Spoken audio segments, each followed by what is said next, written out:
한국 사람들이 평생 피할 수 없는 세 가지가 있다고 합니다. 세금, 주금, 그리고 삼성.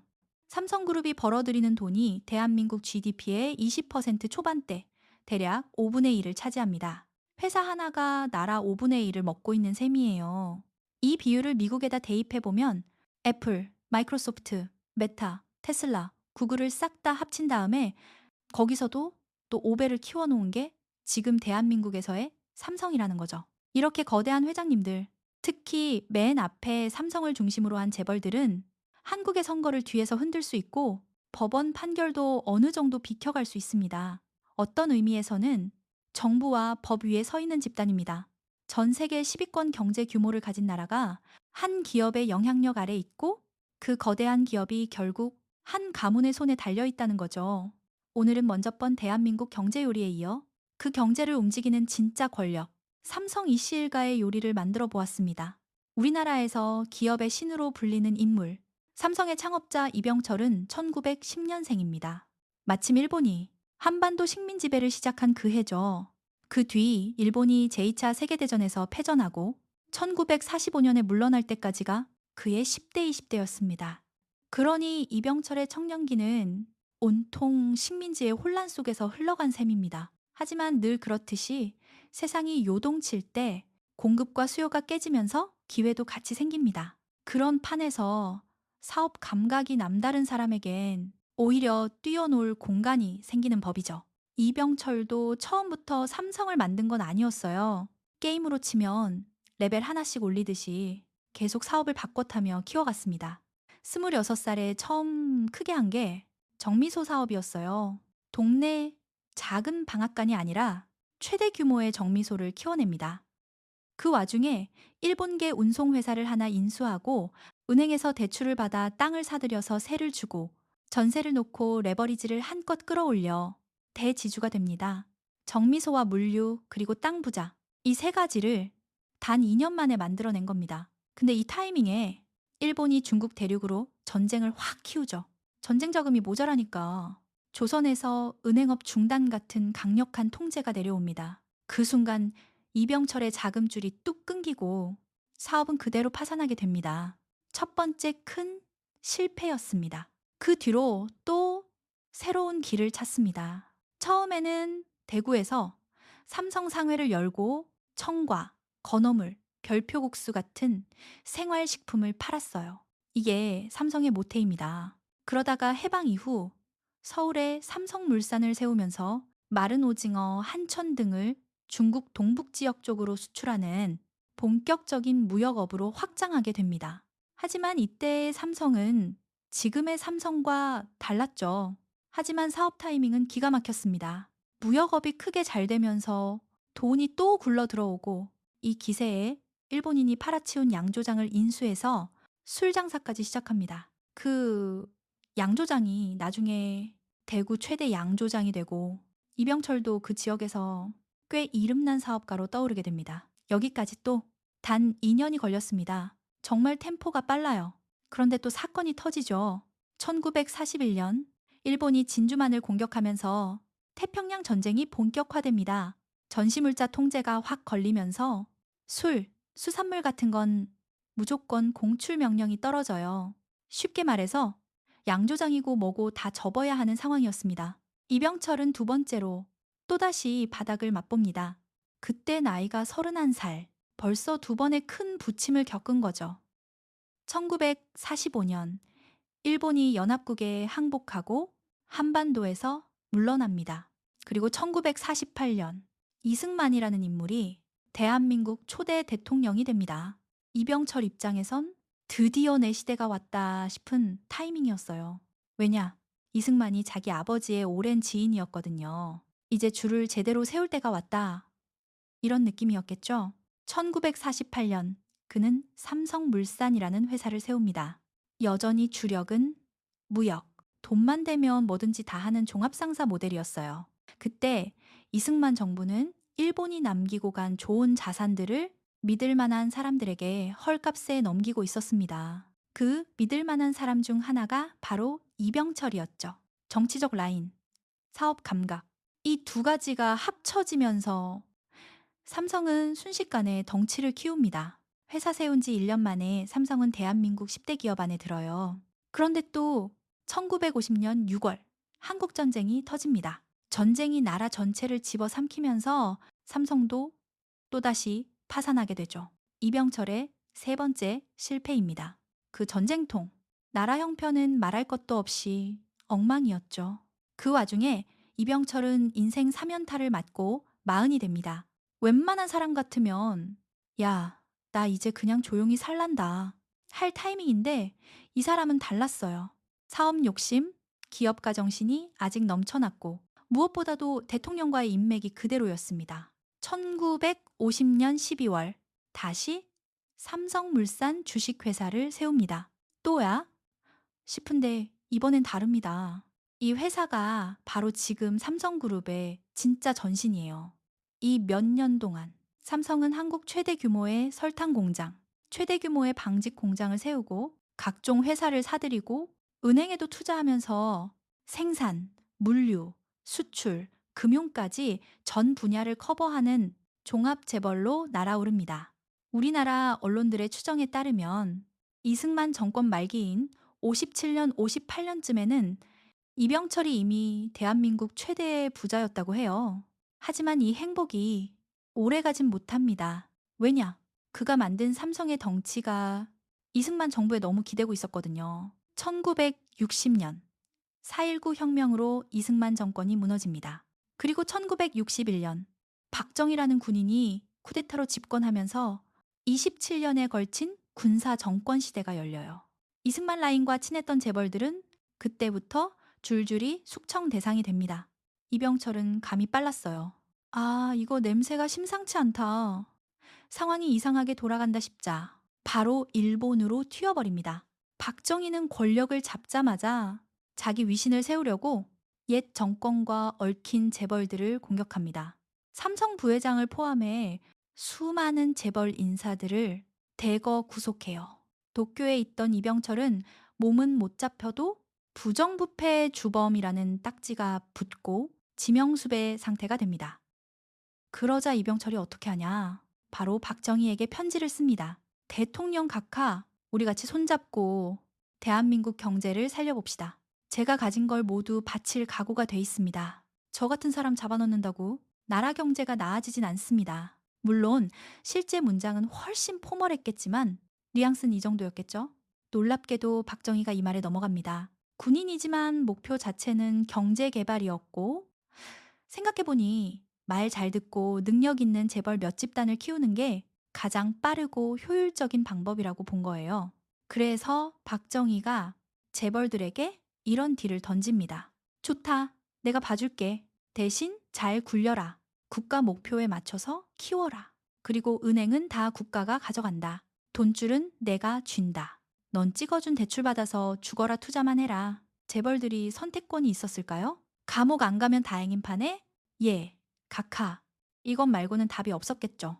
이렇게 해서 삼성은 이승만 시대에서 박정희 시대로 무사히 갈아타게 됩니다. 국가는 각종 특혜와 정책 금융을 재벌들에게 쏟아붓고 재벌들은 그 돈으로 박정희의 5개년 계획을 수행합니다. 그 대가로 재벌은 급속히 성장하고 대한민국 경제는 한강의 기적이라 불립니다. 이 시기 삼성은 굉장히 순조롭게 성장합니다. 사업 영역도 계속 확장됩니다. 이때쯤이면 이병철 나이가 60 가까이 되었으니 슬슬 생각해야 할 게 하나 생깁니다. 바로 후계자인 거죠. 그리고 여기서부터 삼성의 첫 번째 막장 드라마 왕위 정통성 분쟁이 시작됩니다. 1964년 당시 우리나라에 꼭 필요하지만 없던 대형 비료 공장을 국가 과제로 추진합니다. 박정희는 이 중요한 프로젝트를 삼성에게 맡겨요. 여기가 나중에 후계자 싸움의 주요 전장이 됩니다. 1966년 9월 비료 공장이 완성되고 창고로 들어오는 원료들이 부산 세관에서 적발되어 허가받지 않은 원료가 섞여 있었던 겁니다. 이 사건으로 삼성은 2천만 원이라는 당시 기준으로 큰 벌금을 맞습니다.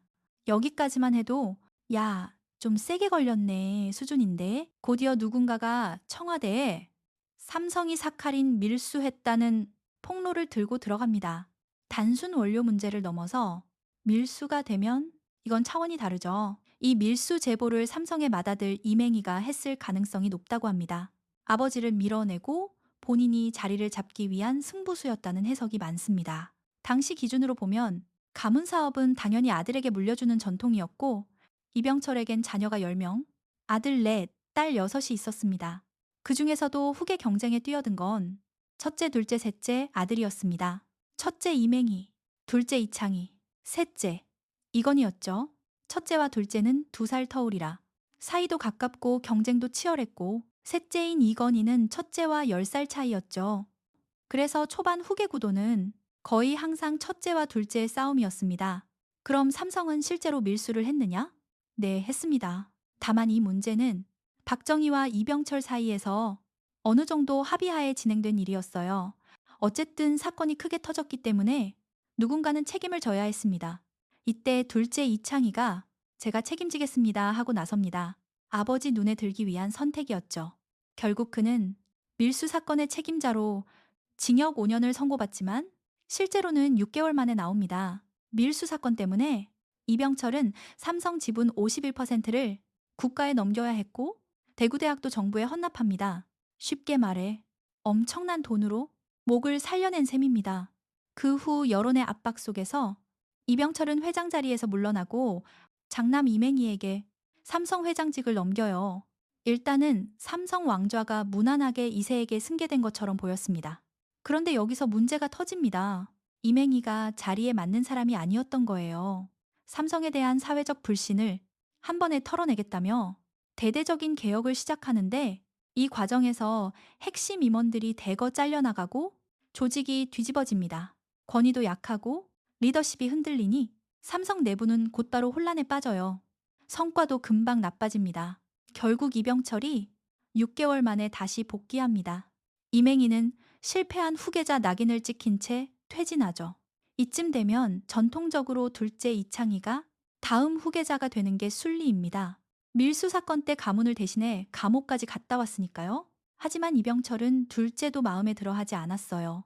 삼성 같은 덩치를 맡기긴 힘들다고 생각합니다. 그래서 슬슬 셋째 이건희를 데리고 다니기 시작합니다. 중요한 회의, 중요한 외부 미팅마다 셋째를 데리고 가요. 둘째가 출소하고 보니 자기는 한쪽에 밀려 있고 막내가 아버지 옆에 딱 붙어 있는 겁니다. 형을 넘어서 이제는 나까지 넘어서 이창희는 폭발합니다. 그리고 선택한 방법이 아주 극단적이에요. 아버지 이병철이 해외에 비자금을 숨기고 불법으로 자산을 빼돌렸다는 자료를 긁어 모아서 청와대로 들어갑니다. 우리 아버지가 이런 짓을 했다. 라고 직접 고발을 한 거죠. 박정희는 이미 그 사실을 대충 알고 있었습니다. 그래서 살짝 벌 주는 척만 하고 이병철을 넘어뜨리진 않아요. 그 사건으로 이병철은 둘째에게 완전히 돌아서 버립니다. 재산 싸움 하더니 이젠 아버지까지 팔아먹냐? 회사까지 다 같이 날려먹을 뻔했잖아. 너는 한국당 밟지 마라. 이렇게 말하고 둘째를 국외로 사실상 추방합니다. 그리고 이병철은 이 고발 사건 뒤에 큰아들 이맹희의 그림자도 있다고 의심합니다. 둘이 짜고 친 거 아니냐 하는 거죠.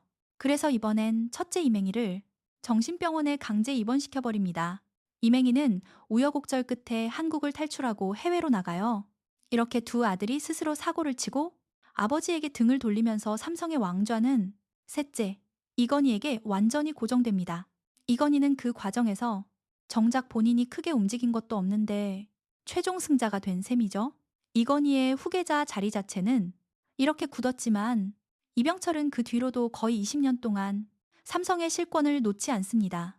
그 사이에도 삼성은 계속 새로운 분야를 먹고 들어가요. 보험, 백화점, 부동산, 제지. 손을 대는 분야마다 업계 1위를 찍습니다. 그 중에서도 특히 성공한 게 전자입니다. 1978년에는 가전 판매에서 세계 1위를 찍을 정도로 성장하고 한국 최초의 컬러 TV를 개발해서 국내 시장을 싹 쓸어버립니다. 한편 1974년 후계자로 지목된 이건희는 반도체 산업에 눈을 돌립니다. 당시만 해도 반도체는 엄청난 기술력과 자본이 필요한 극도로 어려운 산업이었어요.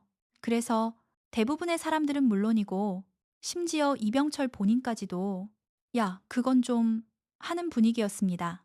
그런데 이건희는 자기 돈을 털어 한국 반도체를 50%를 인수하고 이름을 삼성반도체로 바꿔버립니다. 지금 기준으로 봐도 이건 거의 올인에 가깝죠. 근데 이 선택이 정말 기가 막힌 한 수였습니다. 몇 년이 지나 개인용 컴퓨터가 폭발적으로 보급되면서 전 세계적으로 반도체 수요가 미친 듯이 늘어나거든요. 5년쯤 지나고 나서야 이병철도 그 잠재력을 제대로 인식하고 삼성의 핵심 사업으로 반도체를 공식 지정합니다. 그리고 세계적인 규모의 반도체 공장 투자를 시작해요. 1986년 이병철이 세상을 떠나면서 드디어 삼성은 이건희 체제로 완전히 넘어갑니다.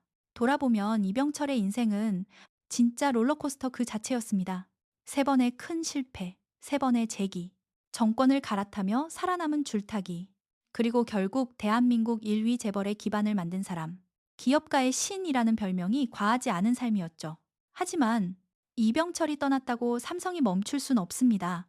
그때쯤 되면 삼성은 이미 대한민국 넘버원 재벌이었고 사업 구조도 대체로 완성된 상태였습니다.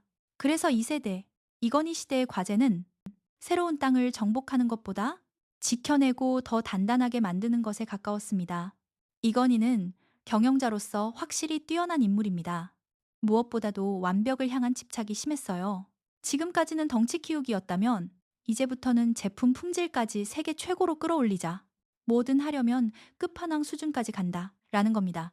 휴대폰, 반도체 얘기는 따로 한 편을 만들어야 할 정도라 오늘은 깊게 안 들어가고 여기서는 그가 권력을 어떻게 다뤘는지만 보겠습니다. 앞편에서 한국 경제 이야기할 때도 봤지만 군사정권 시기에는 삼성이 아무리 커도 결국 박정희, 전두환 눈치를 봐야 했습니다. 은행도 정책도 다 위에서 틀어지고 있었으니까요. 근데 1987년 이후 한국이 직선제, 민주선거 시대로 들어오면서 판이 바뀝니다. 대통령은 5년에 한 번씩 계속 바뀌어요. 권력이 자주 교체된다는 건 어느 한 사람의 힘이 약해진다는 뜻이기도 합니다. 그 공백을 누가 파고들었냐? 바로 삼성 같은 초대형 재벌들이죠. 이건희는 협박과 회유, 로비와 정치 자금으로 권력의 깊숙한 곳까지 파고들었습니다. 선거, 정책, 경제 방향은 물론 올림픽 유치 같은 대형 국제 이벤트까지 재벌들의 협조 없이는 움직이기 힘든 구조가 된 거예요. 실제로 서울 올림픽 유치 과정에서도 현대 삼성 같은 재벌들의 영향력이 크게 작용했습니다. 이쯤 되면 소위 청와대의 저주가 왜 나왔는지 이해가 됩니다. 청와대 들어간 대통령은 결국 다 안 좋게 나간다. 왜냐, 민주화 이후 대통령들은 재벌과의 관계에서 자유롭기가 거의 불가능했기 때문이죠. 정권이 바뀔 때마다 권력과 재벌 사이의 뒷거래가 계속 드러납니다. 이건희 본인도 1996년, 2008년 두 차례나 뇌물, 조세 포탈, 배임 혐의로 유죄를 선고받았습니다. 하지만 결과는 모두 사면이었습니다. 삼성, 현대, 롯데를 포함한 한국 재벌 총수 대부분이 뇌물, 횡령, 배임 등으로 유죄 판결을 받았지만 대부분 실형을 거의 살지 않고 집행유예, 가석방, 감형, 특사로 풀려났습니다. 우리나라 사법 시스템 참 애매하죠. 부패하다고 보기도 어려운 점은 대통령도 감옥 가고 재벌 총수도 감옥 가죠. 이렇게까지 실제 구속을 많이 하는 나라도 드뭅니다. 그렇다고 청렴하다고 하자니 금방 풀려나는 것도 현실이죠. 있는데 없는 것 같고 없는 것 같은데 또 있는 법. 그 틈에서 이건희는 사업 수완과 권력 네트워크를 동시에 굴리면서 삼성을 더 키워냅니다. 그 결과 최근 10여 년간 삼성의 매출은 대한민국 GDP의 5분의 1 수준을 계속해서 유지합니다. 이제는 삼성이 흔들리면 한국 경제 전체가 흔들린다는 말이 과장이 아니게 된 거죠. 그런데 이건희와 삼성의 질주가 계속되던 2014년 갑자기 청천벽력 같은 뉴스가 뜹니다. 2014년 5월 10일 밤 이건희가 심근경색으로 쓰러집니다. 응급조치로 목숨은 살렸지만 긴 시간 동안 의식이 없었고 겨우 깨어난 뒤에도 누워 지내는 상태가 이어졌습니다. 이때 한국 사회의 가장 큰 관심사는 딱 하나였어요. 삼성의 후계 어떻게 되는 거냐? 그때쯤이면 삼성은 이미 한국 경제에서 너무 큰 비중을 차지하고 있어서 예전 일 2세대처럼 막장 드라마 찍을 여유가 사실상 없었습니다. 다행히 이번엔 후계 구도가 그만큼 복잡하진 않았어요. 이건희에게는 아들이 딱 한 명, 그게 바로 장남 이재용입니다. 나머지 셋은 모두 딸입니다. 핵심 질문은 이겁니다. 과연 이건희에서 이재용으로 삼성이 매끄럽게 넘어갈 수 있느냐? 경영 역량 측면에서는 이재용이 오랫동안 철저하게 차기 총수로 키워져 왔기 때문에 상대적으로 걱정이 덜했습니다. 진짜 문제는 지분 구조였습니다. 이재용이 도대체 어떤 방식으로 이 공룡을 손에 쥐고 있는가? 왜 한국 대통령들은 재벌을 못 건드릴까? 이재용 승계 과정에서 벌어진 박근혜 최순실 국민연금의 충격적 퍼즐까지 다음번에 계속하여 다뤄보도록 하겠습니다. 구독과 좋아요는 영상 제작에 큰 힘이 됩니다.